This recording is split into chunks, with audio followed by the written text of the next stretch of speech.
So today we are here to discuss 3,000 Scoundrels, the game. We're not going to talk about 3,000 scoundrel people because there's way more than that. Well, yeah. I mean, there's most of them are friends of ours. So, probably, yeah, sure. So, but before we get into all that, make sure you hit the subscribe button down there and the notification bells because you like Scoundrels, or else you like board games, because apparently that's what we do here, according to Miranda's catchphrase. You're right. Which is what we got. And they're awesome. Yeah, so, they're awesome. And that's what we do. Yeah. So we don't do it as effectively as she does. So no, yeah, but we try. All right. So Rob, can you tell us more about 3,000 Scoundrels? This is a 2022 release. Overall rank is 6,326 on the Board Game Geek, rated at 6.8. Designer is Corey Konieczka. Art by David Ardea at Matthias. And please forgive me, this is a doozy of a last name. Gabrice Lassie, I think. Published by Unexpected Games. MSRP is $49.95. You can get a little bit cheaper on Card House at $39.96. Board Game Geek actually had a copy for sale for $18. Okay.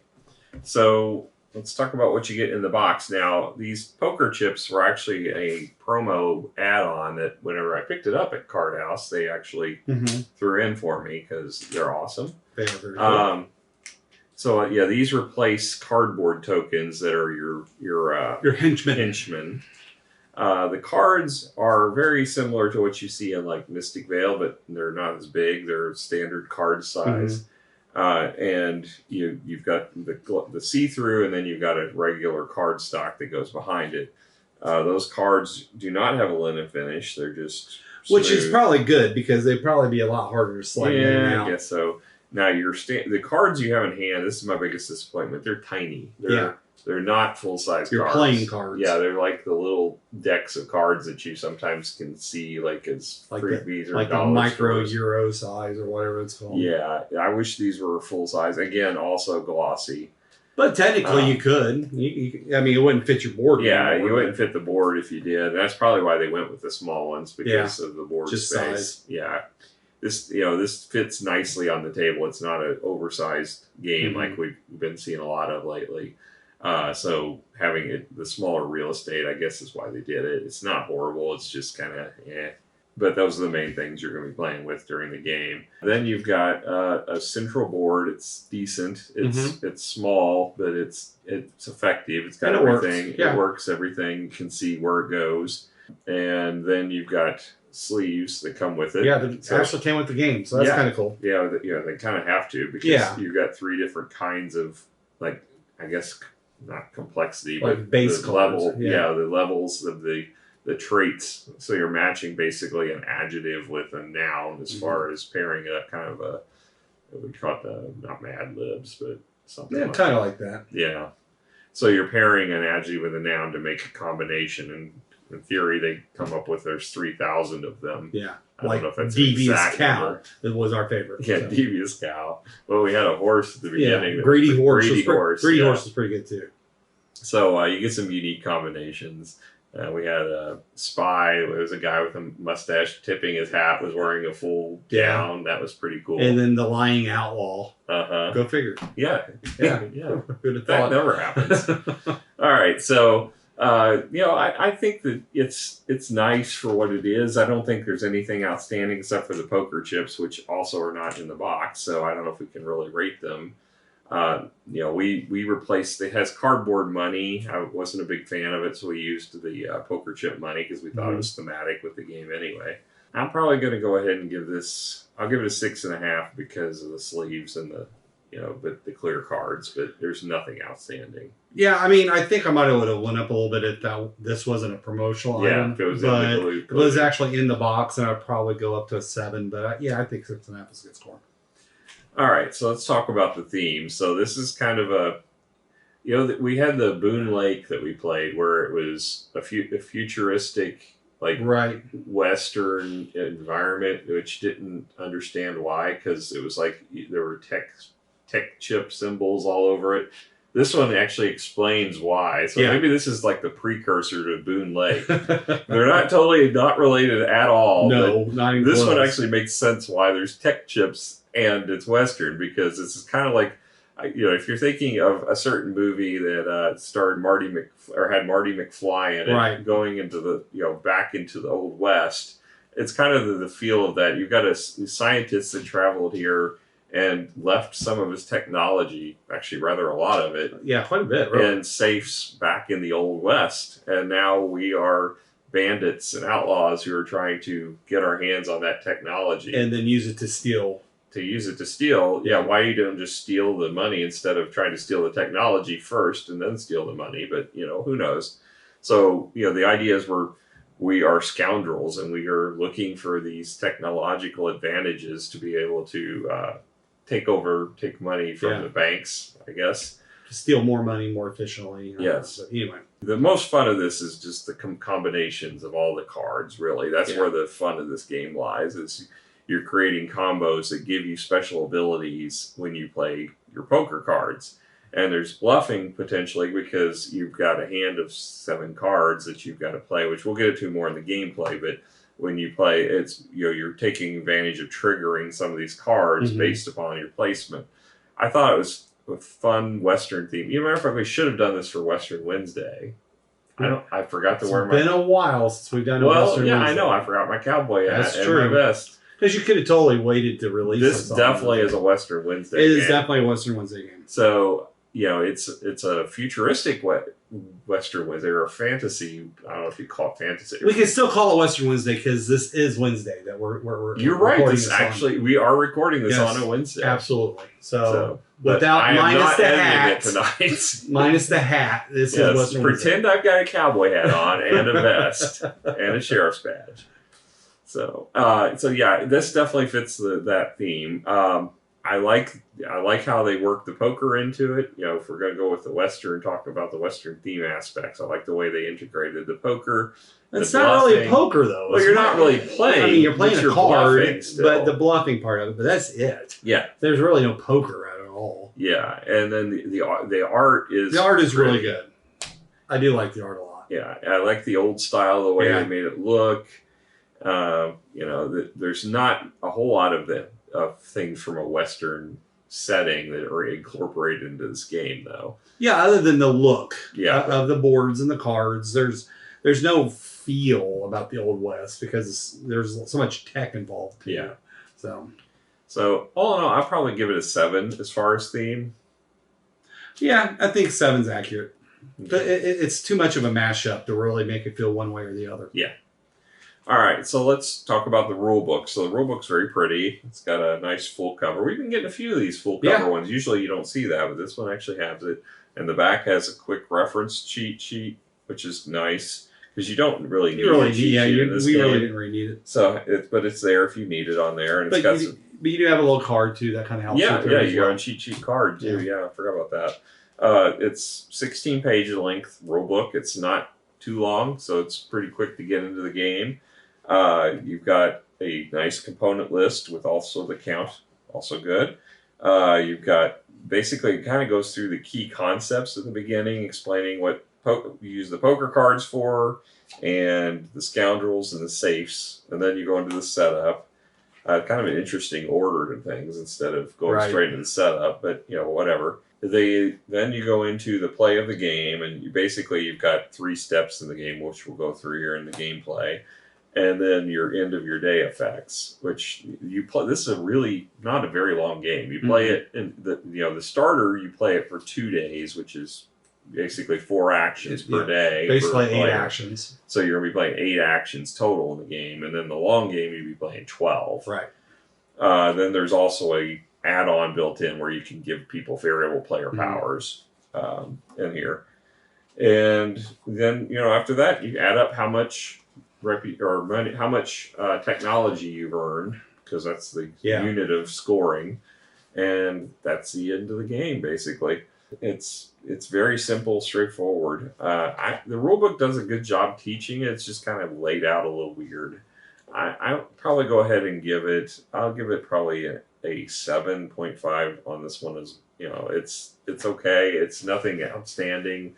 There's no confusion. There was nothing missing. We got it all down and got it into the game pretty quickly.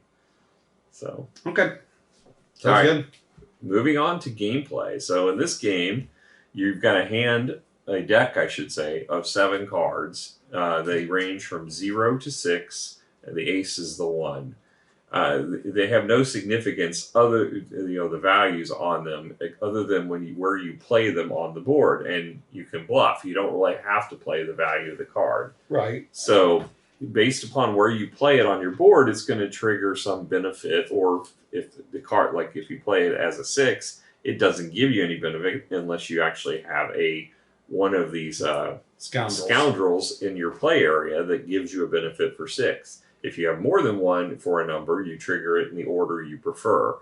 So you can get combos that way. There's also combos with the scoundrels based upon their orientation on the board in some cases. So if you have a scoundrel that is to the left of one that has an arrow that triggers from that side, you can trigger the one to trigger the other, which is kind of a neat system. Yeah, I think that would be really a selling point for the game, but we really didn't get to see it in action. Yeah, we never got it to trigger that, which that's one of my grievances about this. We'll get to. There's a lot of cool combos that I didn't feel like I ever got to take advantage of with these cards. But basically, you play one of your cards to one of the locations. You have a hand of 4 out of the 7. And then everyone during your turn has the option of playing one of their henchman tokens on you, on that card specifically that you played, if they think you're bluffing. So if they put it on there, so I can't put one of mine on there, but I put one of Rob's on my card. If I played this one specifically this round, it's a 5. Then if I did not, I still get to treat it as if it's a 5 and take the action. It doesn't change anything about that. But at the end of the entire 4 action rounds, that at the end of the day actions will resolve any cards that have chips on them to see whether they were bluffing or not. If they were bluffing, then you go up on the reputation track, and that the person who got caught will go down on the reputation track, and that adds or subtracts technology points from your score at the end of the game. Points. Yes, which are victory points. The different abilities you have an ace and a 2. So if you play on one of those 2 spaces, you get to scout a safe.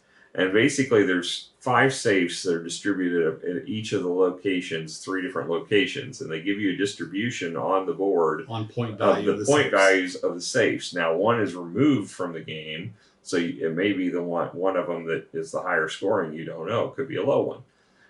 But you've got different distributions for each location.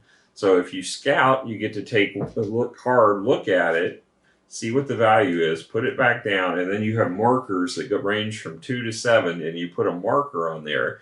It doesn't have to be honest. It can be a lie. But if it is honest and you take that card, any honest markers on that card, you will get as a bonus add-on point, +1. So if you had a 3, which is the case here, this was a 3 for a picture window, which is a television. And then any number of players could have put a 3 token on it, then each one of those tokens. It doesn't matter whose token it is. So you could accumulate a few points if 2 people put the same number 3 on there. I didn't notice that they have the name this is a TV, but it's called a picture window because I didn't know what it was. I like that. So, so you end up getting, if you take the card, you'll get more points than it's worth whenever you get an action that lets you take it. Then you have a 3 and a 4 will give you money. So if you play on the 3, you'll get 3 money. If you play on the 4, you'll get 4 money. If you play on the 5, this is the main way that you can draft a safe. Right. Now, you can only have as many safes as what round or day you're in the game. So the first round, you can only take 1 safe and hold it. This is really a limitation in this game. It's a low-scoring game. Yes. I won the game with 13 points because you can only have, if a 2-day game, you can only have 2 safes. And that's the primary scoring mechanism. You also have scoring based upon the reputation track at the end of the game, which can go up as high as 6. And some of the scoundrels can give you some tech too. Yes. So there's those are the ways you can get points. But the scoundrels, I didn't even see one ever. You got one. Yep. I never saw one the entire game that would give me points. So they're very rare. Yes. Really, it's really the tech track or the reputation track and these safes. So in a two round game, you're not going to get very many points. Now, a 3-round game, you'll have another option of taking another safe, but the safe count doesn't go up. Right. So you're still going to be limited based upon what safes. And if you're playing a 4-player game with 5 safes at 3 locations, 15 safes, most of the safes are going to be gone by the end of the game. There's only going to be a few left over. So it's very limiting as far as scoring. There's a lot of interaction, mostly in the form of placing these henchmen on people's boards. The only penalty for bluffing or trying to check someone to see if they're bluffing is you get sent to prison if you were wrong. Right. And then you have to spend money to get them back out. Yeah, but it's really not much of a penalty. Not much. Basically, if you go there, you're skipping your opportunity to take a henchman, but you can only store 5 of them anyway. So you'd be replacing one. I felt like it was a little too limiting. I think there should have been more safes to choose from, and maybe I think it was a conscious decision to get more interplay, but I just feel like it's going to run out and you're going to be left with 2-point safes out there, and nobody's going to want them. I mean, yes, you could put more tokens on them to make them more valuable, but even that you're limited to only doing a couple times if you get the desire to do it. I felt like if I was putting a token on it that was actual value, I was giving somebody else an advantage because absolutely I can't draft the save. Yeah, and especially if it is of the same value, you're giving them an extra point. Unless they happen to work around where they didn't draft it and it gets back to you, you're like, yes, I can get them the save. Now Mike, good luck on that. Mike did have a nice combo where he could actually pay to take the safe after he put the scouting token on. So basically, you got a +1 to whatever he played one time. If he happened to have that token available. But you had to have the situation occur. And most of the cards, it felt like, especially since it was only a 2-round game, were only going to trigger like one time. Yeah. You weren't going to get that much benefit out of them. Right. So like there was one that would increase your reputation, but you only could have one if you only had one card in your hand. Well, if we got it in round 2, so you're only going to get that scenario one time. It really wasn't worth it. So it's really the length of the game that I found to be the most limiting factor of this game that drives it down in my scoring. Because I really liked a lot of the mechanics of it. It just felt like it needed more rounds, but there wasn't really any reason to have more rounds because there wouldn't be safes for those rounds. Right. It's just a short game. Yeah, it's very but it doesn't go that quick. It's just because you take your turns. I mean, it's going to take a little while to play. Yeah, but it's just with the few options that you have with the limited number of saves, it's just a quick game. Yeah. I mean, we still savored and enjoyed the naming of and I think that's why it took longer than it did. It's because we kind of built that up. It's like, who's going to be the next Scoundrel come out and drum roll and so it was still fun. Yeah. I just wish there was more to it. There's not a whole lot of meat to the game. Yeah. So as far as the overall score, and we played 2 rounds. At the end, scoring, all you're doing at the end is adding up points. Basically, you're revealing saves and you reveal your saves, show how many points you had, and and then based on your reputation track, you might get a bonus point or 2. Yeah. And you are allowed to swap out safes. So if you get one that's a low point one, you can acquire, and you have another way of acquiring. Because in the last round, if you don't acquire a henchman, you have to do either henchman or go to the sheriff's office. The sheriff's office, you can basically take 2 free money, or you can pay 2 money or 4 money to get 1 or 2 of your henchmen out of prison. Or spend $12 you can to buy a spend safe. $12 in the final day. Yeah, the final day only. Only to buy a safe. And so there it's basically at that point just trying to find something that's worth a bit more than what you already have. And that's a crapshoot because you don't know. Right. And now there was... Unless you scout, because you can scout, but still there's more cards and really actions to be able to scout. Yeah. So it's crapshoot. Yeah, and I did enjoy it when I had 2 scoutings where I put 2s on the saves. Yes. And then you and again, it was a crapshoot. I was like, is this one going to be worth it, or is this other one? I picked poorly. Yes. And so... So, you chose the lower scoring one, and I got the one that I marked for me so I could get it with a 2, so I knew it was worth nothing for you guys. I thought you would maybe fall for it, but it was actually the most valuable card. But you picked poorly. Yeah, I picked and I enjoyed that immensely. So yeah, all in all, I think it's a fun game. It's not going to it's not going to be something that's for everybody. If you like poker games that have the bluffing, a little bit of bluffing in them, it's not going to be played like poker, but at least it's got the bluffing aspect in it. Right. But it's not heavily featured. I mean, it's there. You're going to go up and down the reputation track if you get it right. So if you like reading people and trying to guess if they're bluffing or not, in some cases you're going to at least have a pretty good idea, because you can't when you play the first 4 cards, they go to the bottom of your deck. Right. You don't reshuffle the deck. So they're going to get 3 new cards, and you're going to get 1 from the old stash. So unless you get a lucky draw, you're going to get something. And you don't get to see the cards unless someone calls it. So like on my first round, nobody called my cards, so nobody saw the cards I discarded. So that second round would have been even tougher to call for a bluff. Yeah. Yeah, I don't think we fully utilized the markers the best we could have.